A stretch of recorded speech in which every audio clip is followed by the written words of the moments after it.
Hello guys, welcome to the channel Adhyayan. और मैं पीयूष सिंह आज आपके लिए फिर से लेकर आया हूँ सिंप्लीफिकेशन का पार्ट 2। आज हम फिर से बात करेंगे हमारे टॉपिक C9 के बारे में। हम देखेंगे कि क्या वो लिमिटेशंस हैं जिससे ये ट्रिक रुक जाएगी क्वेश्चंस में अप्लाई होने से, और कहाँ पे ये एप्लीकेबल होगा, कहाँ पे ये एप्लीकेबल नहीं होगा, हम उसके बारे में जानेंगे अच्छे से डिटेल से। और वीडियो को एंड तक देखें, तभी आपको इसमें मज़ा आएगा और समझ पाएंगे कि ये क्वेश्चन कैसे होंगे। तो चलिए बात करते हैं C9 मेथड के बारे में फिर से। C9 मेथड, जैसा कि आपको पता ही है कि हमने पिछले लेक्चर में देखा कि C9 मेथड है हमारा कैंसल 9 मेथड। और ये बहुत ही इम्पॉर्टेंट एक ट्रिक है जो आपकी लेंदी क्वेश्चंस होते हैं, लेंदी कैलकुलेशन वाले क्वेश्चन होते हैं, उनको सॉल्व करने में यूज़ किया जाता है। तो एक बार मैं रिवीजन के लिए बता देता हूँ कि हमने पिछले लेक्चर में हमने क्या पढ़ा। हमारा फर्स्ट मोटिव जो था, हम उसको आज हम ऐसा करते हैं कि उसको स्टेप बाय स्टेप में देखेंगे। स्टेप फर्स्ट हमारा क्या था? हमारा स्टेप फर्स्ट था कि हम जब भी कोई भी एक डिजिट देखें या कोई सम देखें तो हम उसको करेंगे 9 में कन्वर्ट, और या फिर हम उसे तब तक कन्वर्ट करेंगे जब तक कि वो एक सिंगल डिजिट में कन्वर्ट ना हो जाए। कैसे? जैसे कि सपोज करें कि एक नंबर है 4, 9, 8, 7, 6, 5, ये एक नंबर है। तो हमें इसको क्या करना है, इसको हमें सम करना है, आपस में क्या करना है, आपस में ऐड करना है इन सबको, डिजिट्स को। और इनको ऐड करना है तब तक जब तक कि हमारे पास एक डबल डिजिट की नंबर ना बन जाए। जैसे ही हमारे पास एक डबल डिजिट की नंबर मिलेगी, हमें फिर से उसे एक सिंगल डिजिट के नंबर में कन्वर्ट करना होगा। जल्दी से मैं बता देता हूँ।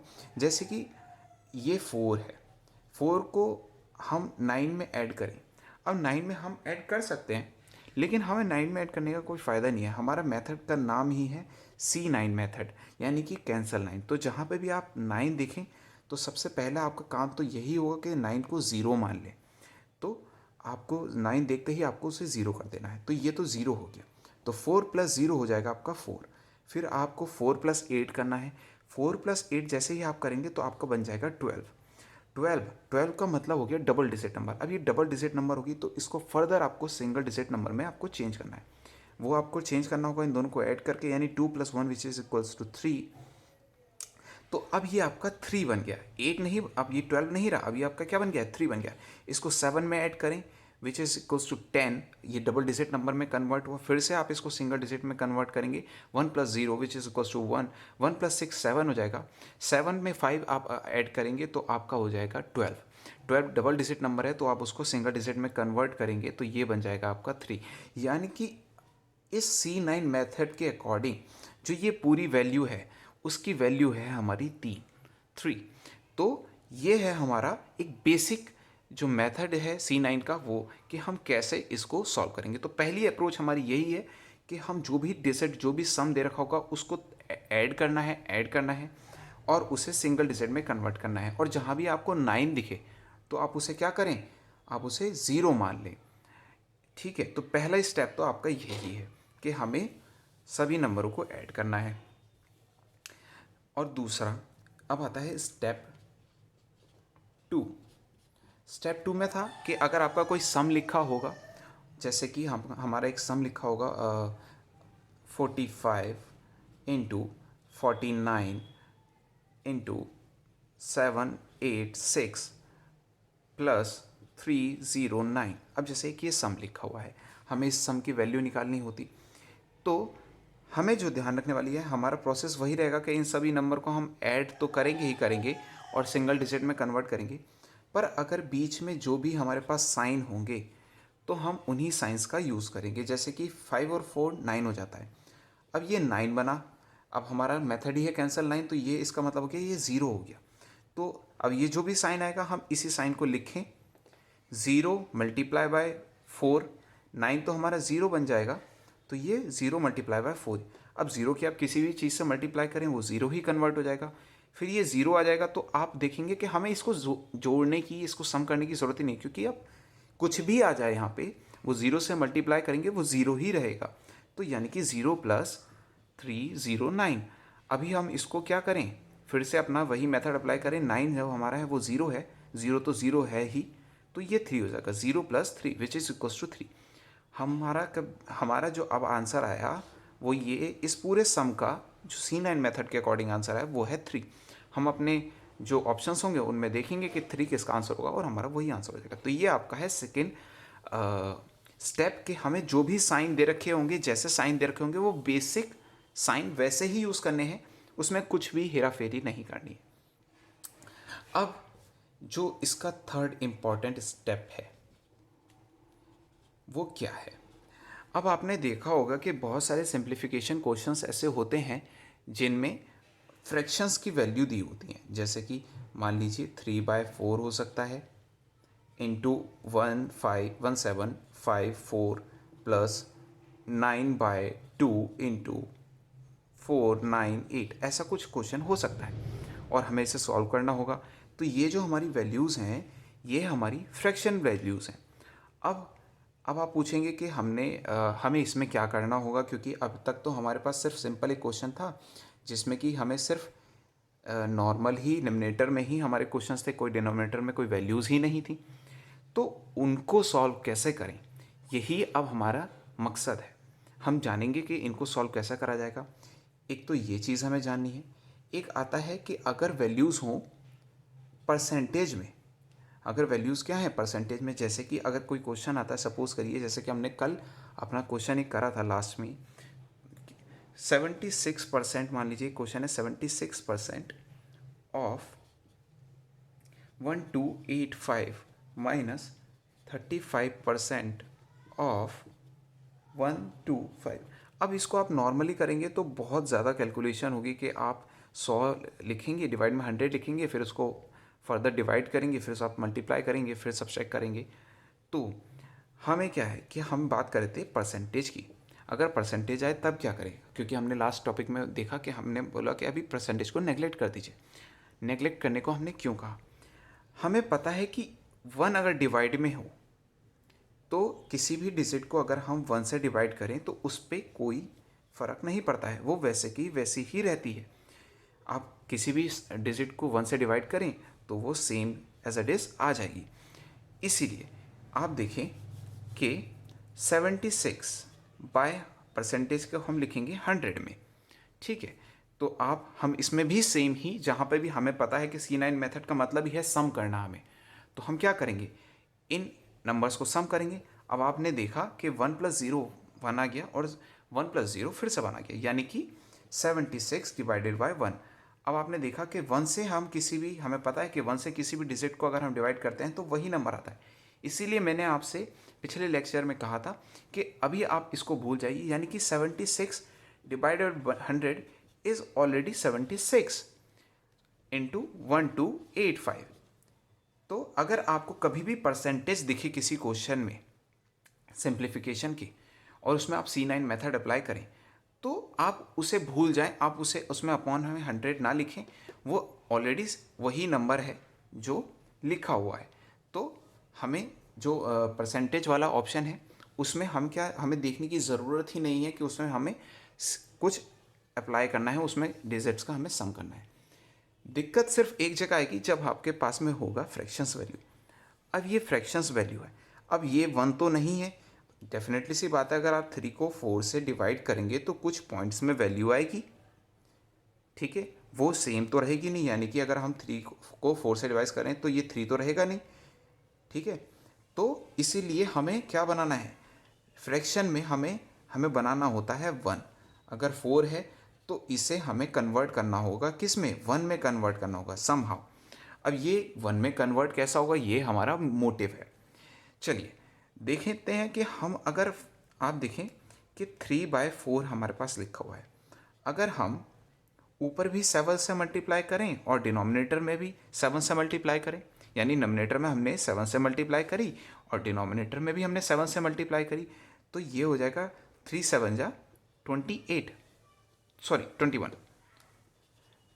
21 और 4 7 जा 28, तो ये आपका 21/28 आ गया। अब आप इसमें C9 मेथड का अप्लाई करें, जैसे कि 3 + 1 हमारे पास क्या आ गया, 2 + 1 कितना आ गया हमारे पास, 3 आ गया, और ऐसे ही 2 + 8 हमारे पास 10 बन गया। अब ये 10 डबल डिजिट नंबर है तो फिर से हम इसे सिंगल डिजिट में कन्वर्ट करेंगे, विच इज इक्वल्स टू 1।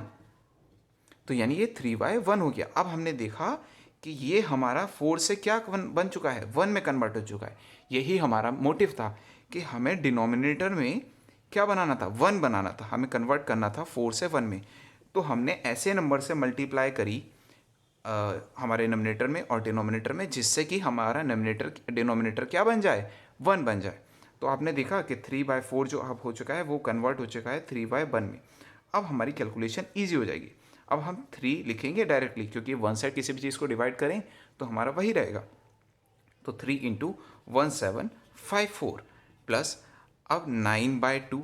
अब 9/2 में भी हमारे पास डिनोमिनेटर में 2 है। अब हमें इसे कैसे कन्वर्ट करना है 1 में।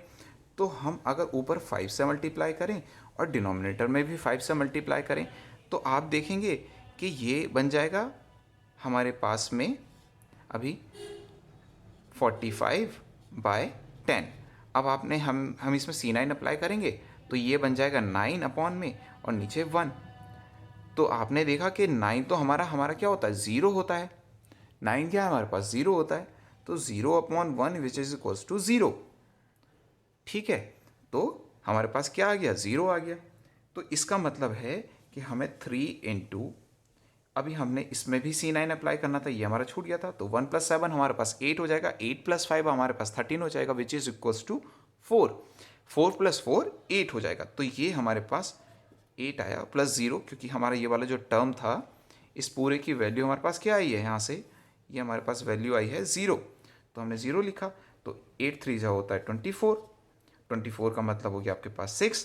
तो ये जो 6 वैल्यू है हम ये ऑप्शंस में देखेंगे कि किस ऑप्शन में हमारी जो वैल्यू आ रही है वो हमारे पास 6 आ रही है। जिस भी ऑप्शन में वो वैल्यू आए हमारा वो आंसर करेक्ट है।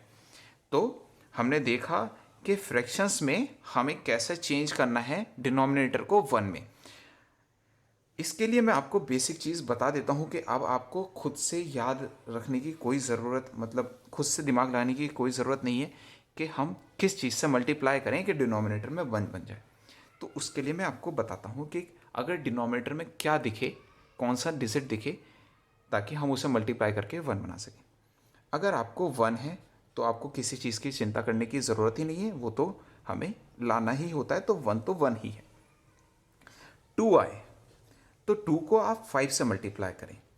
ठीक है, अगर आपको डिनोमिनेटर में 2 दिखता है तो उसे आप 5 से मल्टीप्लाई करें, डिनोमिनेटर में भी और नोमिनेटर में भी, तो वो आपका 1 में चेंज हो जाएगा, जो हमें लाना है। उसके बाद में अगर आपको 4 दिखे तो आप उसे 7 से मल्टीप्लाई करें, यानी कि नोमिनेटर में भी 7 से मल्टीप्लाई करें और डिनोमिनेटर में भी 7 से अप्लाई करें, तो आपका वो किस में कन्वर्ट हो जाएगा, 1 में कन्वर्ट हो जाएगा। ऐसे ही सेम प्रोसेस है 5 के लिए। अगर आपको डिनोमिनेटर में 5 दिख रहा है तो उसे 2 से मल्टीप्लाई कर दें, तो फिर से वो 10 बनेगा, विच इज इक्वल्स टू 1। तो आपका वो 1 आ जाएगा। ऐसे ही 7 आकर आपको डिनोमिनेटर में दिखे तो आप उसे 4 से मल्टीप्लाई कर दें, नोमिनेटर में भी और डिनोमिनेटर में भी, ताकि आपका वो 1 बन जाए। और अगर आपका आता है 8, ये 8 आता है, तब आप 8 से मल्टीप्लाई करें। 8 से 8 की मल्टीप्लाई करेंगे तो आप देखेंगे हमारे पास आएगा 64। 64 को अगर हम ऐड करें तो ये बन जाता है हमारे पास 10, which is equals to 1 again. तो अगर आपको डिनोमिनेटर में 8 दिखाई दे या हमारे पास C9 मेथड अप्लाई करने के बाद में 8 बन जाए, तो हम क्या करें, उसमें हम उसे 8 से डिनोमिनेटर में और नोमिनेटर में हम मल्टीप्लाई करें, ताकि डिनोमिनेटर में 1 बन सके। 1 बनाना ही हमारा जो बेसिक अप्रोच है कि हम डिनोमिनेटर में 1 बनाएंगे तो हमारा क्वेश्चन ईजी हो जाएगा। तो इन चीज़ को नोट कर लें कि अगर 1 दिखे तो हमें कोई चिंता की बात नहीं है, 2 दिखे तो 5 से मल्टीप्लाई करें, 5 दिखे तो 2 से मल्टीप्लाई करें, 4 दिखे तो 7 से मल्टीप्लाई करें, 7 दिखे तो 4 से मल्टीप्लाई करें, 8 दिखे तो 8 से मल्टीप्लाई करें। ये हमारा है। अब आप कहेंगे कि सर इसमें 3, 6 और 9 तो है ही नहीं। जी हाँ, तो अब आते हैं हम इस क्वेश्चन की लिमिटेशंस पर। लिमिटेशंस, इस मेथड की जो लिमिटेशन है वो बस ये 3 डिजिट है। क्या कि जैसे कि अगर आपको डिनोमिनेटर में कभी भी या तो हमारा ये मेथड अप्लाई करने पे 3, 6 या 9 बने, या हमें दे ही रखा हो 3, 6, 9, तो उस जगह पे हम ये मेथड अप्लाई नहीं कर पाएंगे। मैं आपको एक एग्जांपल देके दिखाता हूँ। मान लीजिए लिखा हुआ है कि 4, 9, 6 divided by 3 percentage of 1285 minus 603 into 495, ये हमारा लिखा हुआ है, इसको हमें सॉल्व करना था। तो आपने यहाँ पे देखा कि हमारा डिनोमिनेटर में 3 आ गया। अब आप कहेंगे कि हम ये 369 ही क्यों है ऐसे नंबर जिनसे हम 1 में चेंज नहीं कर सकते। आप देखेंगे कि 369 इनको आप किसी भी नंबर से मल्टीप्लाई करें, चाहे वो डिनोमिनेटर में हो चाहे वो नोमिनेटर में हो, आपका 1 नहीं बनेगा, और 1 बनाना ही हमारा बेसिक मोटो है। तो ये ही ऐसे नंबर हैं, अगर ये डिनोमिनेटर में आपको दिखें तो उस क्वेश्चन में आप ये वाला मेथड अप्लाई नहीं करेंगे। अब आप कहेंगे सर ये तो ऐसा कैसे पता चलेगा कि हम किन में अप्लाई करें किन में नहीं। तो ये चीज़ आएगी आपके नंबर ऑफ क्वेश्चंस को करने पर। नंबर ऑफ क्वेश्चंस आप जैसे ही प्रैक्टिस में लाएंगे आपको पता चल जाएगा कि किस क्वेश्चन में ये अप्लाई होगा और किस क्वेश्चन में नहीं। ठीक है, तो 3, 6, 9 जब भी आपको नोमिनेटर में दिख जाए या बने, अब बने कैसे, तो अगर मैं यहाँ पे लिख देता 554, तो आप देखते 54 को जब आप ऐड करते तो 9 बन जाता, और 9 हमें लाना ही नहीं है। जिस भी क्वेश्चन में हमें डिनोमिनेटर में हमारे पास 9 बन जाए तो वो क्वेश्चन हम इस मेथड से अप्लाई नहीं करेंगे, और वो हम जनरल अप्रोच से सॉल्व करेंगे, या फिर हमारे पास बहुत सारी ट्रिक्स हैं मल्टीप्लिकेशन की, डिवाइड्स की, मैं आपको अगले लेक्चर्स में बताऊंगा और उसमें हम देखेंगे। तो बेसिकली यही एक इसकी लिमिटेशन है। और एक रिमार्क वाली बात जो मैं आपको लिखाने जा रहा हूँ वो ज़रा ध्यान से सुन लें। रिमार्क ये भी एक इसकी लिमिटेशन है C9 मेथड की, कि ये जो मेथड है, ये जो ट्रिक है, वो सिर्फ एप्लीकेबल होगी सिर्फ किस पे, अप्रोक्सीमेशन पे। This short trick is only applicable for simplification,